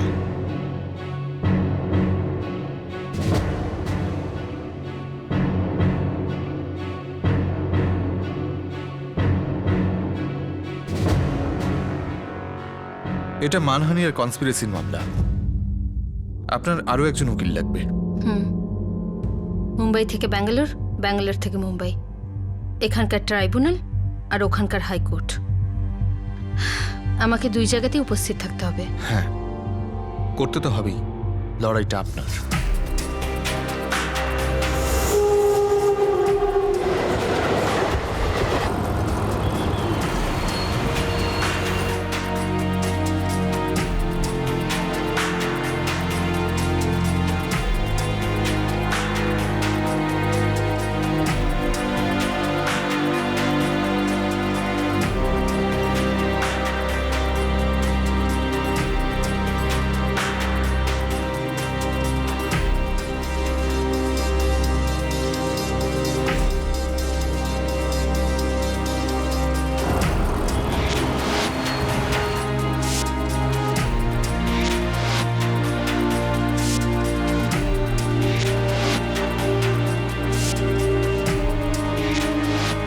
নম্রতা দেবীর আজ হিয়ারিং হবে না, ওদের অ্যাডভোকেট অন্য কোনো কেসে বিজি আছে।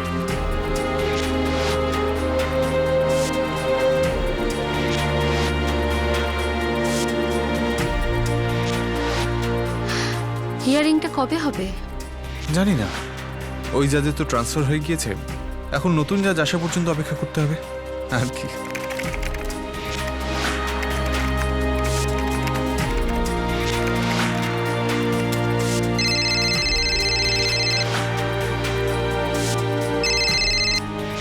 Hello.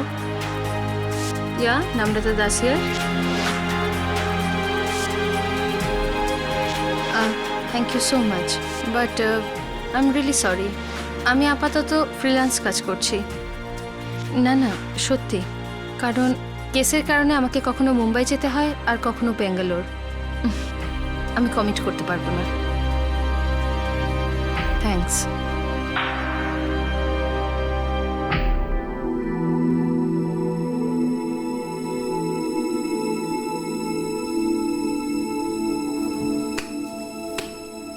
হয়ে গেছে ব্যাকপ্যাক?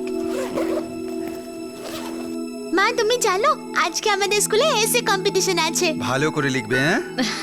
মন দিয়ে, চিন্তা করে, সাবজেক্টটা কি সেটা বুঝে লিখবে, ঠিক আছে? একটা ভালো খবর আছে, হিয়ারিং আবার শুরু হবে, একজন নতুন জাজ এসেছেন। এটা তো খুব ভালো খবর যে আবার শুনানি শুরু হবে। দেখা যাক কি হয়। By.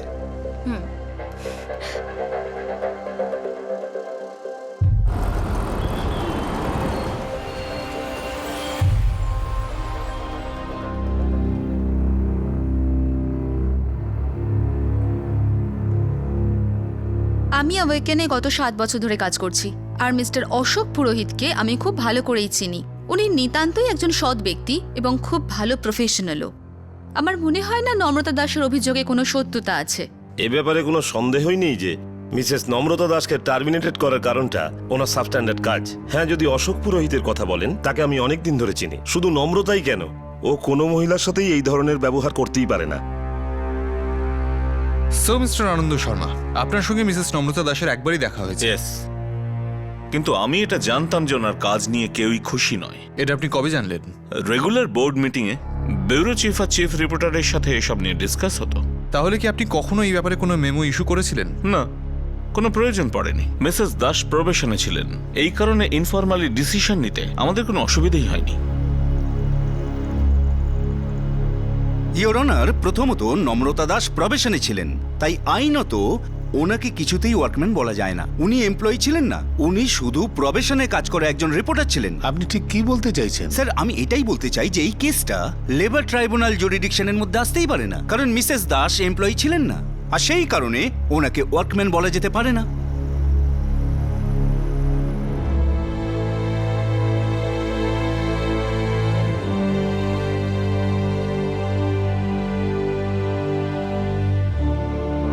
We have have to wait.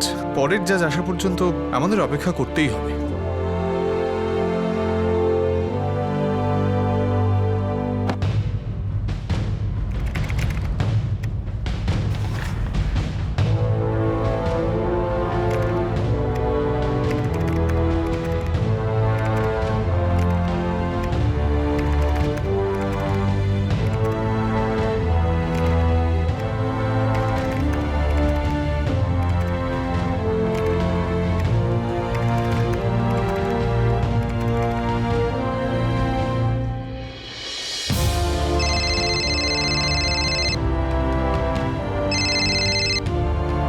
হ্যাঁ শ্যামল,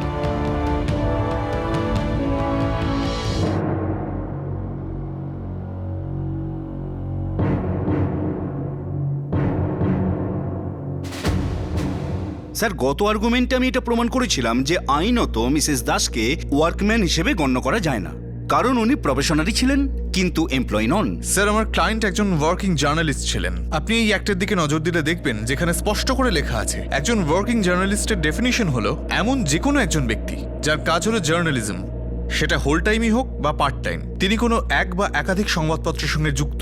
স্যার তিনি এডিটরই হন কিংবা রিপোর্টার, নিউজ ইনচার্জ কিংবা সাব এডিটর, রাইটার কিংবা কপি টেস্টার, রিপোর্টার কিংবা করেসপন্ডেন্ট, কার্টুনিস্ট কিংবা ফটোগ্রাফার।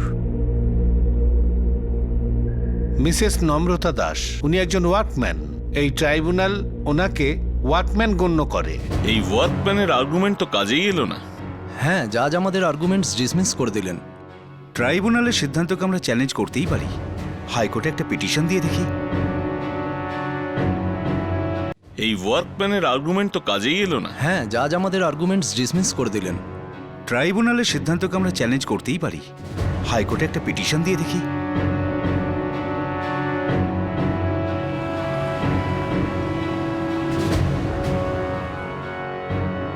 এই ধারা অনুযায়ী মিসেস নম্রতা দাস একজন ওয়ার্কিং ওম্যান। এই কেসটার পরবর্তী শুনানি ট্রাইব্যুনাল কোর্টেই হবে।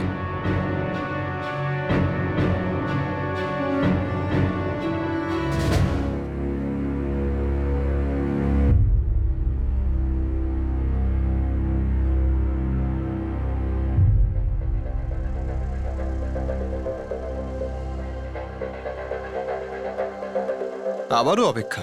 ওই জাজ 2 বছরের এক্সটেনশনে ছিলেন, এবার নতুন জাজের আসার অপেক্ষা।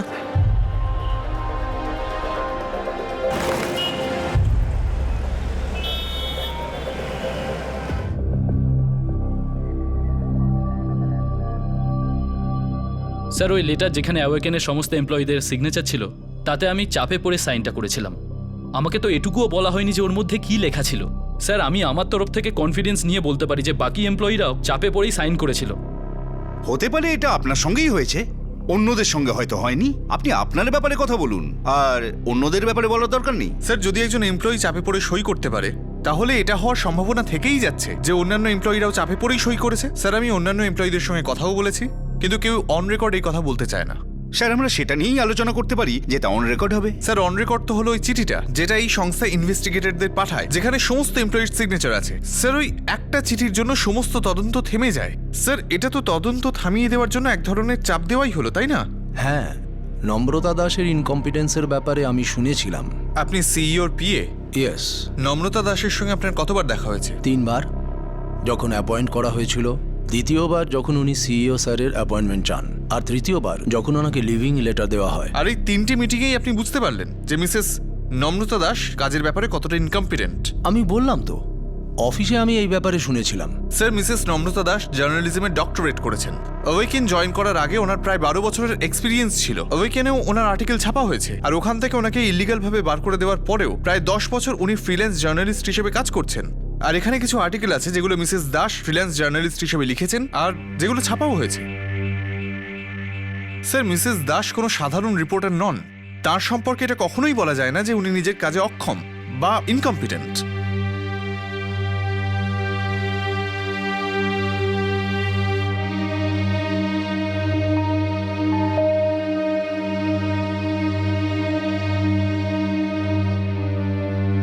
মা, আমি এই এসেটা লিখেছি, দেখো না কিরম হয়েছে। Good, very good. সত্যি মা, হ্যাঁ হ্যাঁ একদম সত্যি।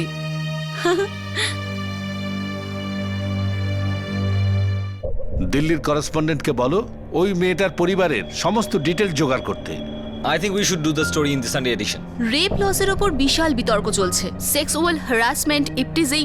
আমার মনে হয় এর ওপর আমাদের কভারেজ করা উচিত। রুবি, এটা সেকেন্ড পেজে ছাপাবে। না না না, সেকেন্ড পেজে নয়, থার্ড পেজে দাও। সেকেন্ড পেজে সেই সব ফটোগ্রাফসগুলো দেওয়া হবে সারা দেশ জুড়ে যে ক্যান্ডেল মার্চ হয়েছে সেগুলোর। বাই দ্য ওয়ে, আজ ক্যান্ডেল মার্চ আছে বান্দ্রাতে, সেটা কভার করো। ওখানে অনেক সেলিব্রিটি আসবে, টুইটারে কে কি করছে রিপোর্ট করবে। অ্যাকিউজড, ওদের ফ্যামিলি ব্যাকগ্রাউন্ড, ওদের হিস্ট্রি সবকিছু ডিটেলে থাকা চাই। আই থিঙ্ক তার মধ্যে একটা জুবিনাল। তাহলে কি আমরা টিমকে সিঙ্গাপুর পাঠাবো? এটা আনন্দ ডিসাইড করবে। ওকে, ওকে জিজ্ঞেস করে নাও।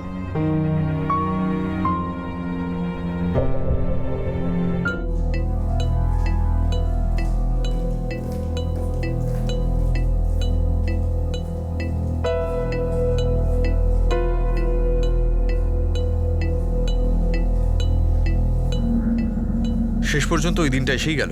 হ্যাঁ, অবশেষে এসেই গেল। রেজাল্ট যদি তোমার ফেভারে না হয় তাহলে ভেঙে পড়ো না। না গো, আই ওয়ন্ট, প্রমিস। চলুন।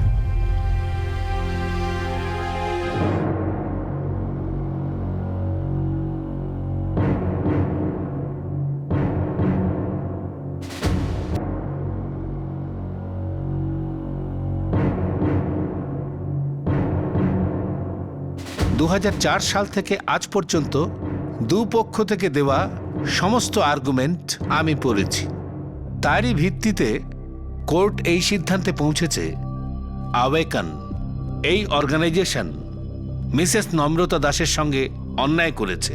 যখন সেক্সুয়াল হ্যারাসমেন্ট সেল ছিলই না, তখন উনি কমপ্লেনটা কাকে করতেন? 3 মাস পর উনি লিখিত কমপ্লেন করেন। সেই কমপ্লেনকে সন্দেহের দৃষ্টিতে দেখা উচিত নয়। যদিও আবেদনটা পরে করা হয়েছে, তবুও তার তদন্ত করা উচিত ছিল। মিসেস দাসের কথা অনুযায়ী উনি ভার্বালি এই কমপ্লেন সিইও আনন্দ শর্মার কাছে করেছিলেন, যেটা উনি অস্বীকার করেছেন। উনি এটাও বলেছেন যে কোনো লিখিত কমপ্লেন করা হয়নি। কিন্তু লিখিত কমপ্লেন 3 মাস পরে করা হলেও তবুও আবেকন কোনো স্টেপ নেয়নি, না এই সমস্যাটা সমাধানের কোনো চেষ্টা করেছে। উচিত ছিল যে ব্যুরো চিফ অশোক পুরোহিতের কাছে এটা জিজ্ঞেস করা যে ওনার বিরুদ্ধে সেক্সুয়াল হ্যারাসমেন্টের কেস কেন হলো। মিসেস দাস সিইও আনন্দ শর্মার সঙ্গে দেখা করেছিলেন। তার কিছুদিন পরেই ওখানকার চিফ রিপোর্টার ওনার বিরুদ্ধে ইনকম্পিটেন্সির রিপোর্ট করেন। আর মিস্টার আনন্দ শর্মা বলেন ওনাকে চাকরি থেকে বের করার কারণ উনি কম্পিটেন্ট ছিলেন না। এটা খুব পরিষ্কার ব্যাপার যে মিসেস দাসের বিরুদ্ধে যে অ্যাকশন নেওয়া হয়েছে তাতে তাড়াহুড়ো করা হয়েছে, আর ওনাকে আত্মপক্ষ সমর্থনের কোনো সময় দেওয়া হয়নি। আসলে মিসেস দাসকে চাকরি থেকে এত তাড়াতাড়ি বরখাস্ত করার কারণটা কি? মিসেস দাসের যোগ্যতা আর ওনার ক্যাপাবিলিটির ওপর সন্দেহ করাটা বেসলেস। ওনার এডুকেশন, ওনার কোয়ালিফিকেশন আর ওনার এক্সপিরিয়েন্স এটা প্রমাণ করে যে ওনাকে চাকরি থেকে বরখাস্ত করা শুধু বেআইনিই নয়, বরং ওনার সঙ্গে অন্যায় হয়েছে। এর থেকে এটা প্রমাণিত যে নিশ্চয়ই এর পেছনে অন্য কোনো কারণ রয়েছে। মিসেস দাস এত বছরের মধ্যে যে যন্ত্রণা আর কষ্ট ভোগ করেছেন সে সমস্ত সামনে রেখে এই আদালত এই সিদ্ধান্তে পৌঁছেছে যে মিসেস নম্রতা দাসকে ওনার চাকরিতে বহাল করা হোক আর টার্মিনেট করার পর থেকে এখন পর্যন্ত স্যালারি দেওয়া হোক।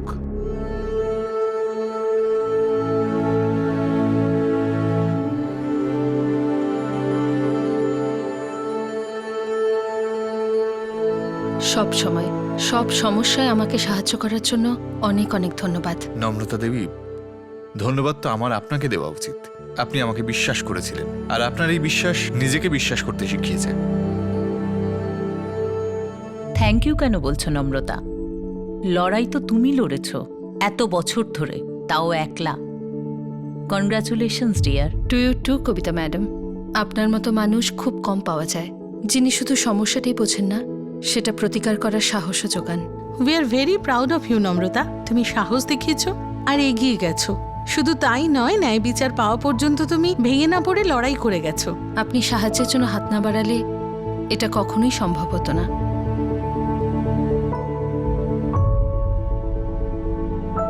আচ্ছা মা, আজকে আমার বার্থডে নয়, তোমারও নয়, আর বাবারও নয়। তাহলে আমরা কেক কেন কাটলাম? মা, কেক কি শুধু বার্থডেতেই কাটা হয়? যেদিন খুশির দিন সেদিনই কাটা যেতে পারে। হ্যাঁ, এই কেক আমাদের তিনজনের খুশির জন্য। কিন্তু মা, তুমি একটা কথা আমায় বলনি, তুমি রোজ কোর্টে যাও কেন?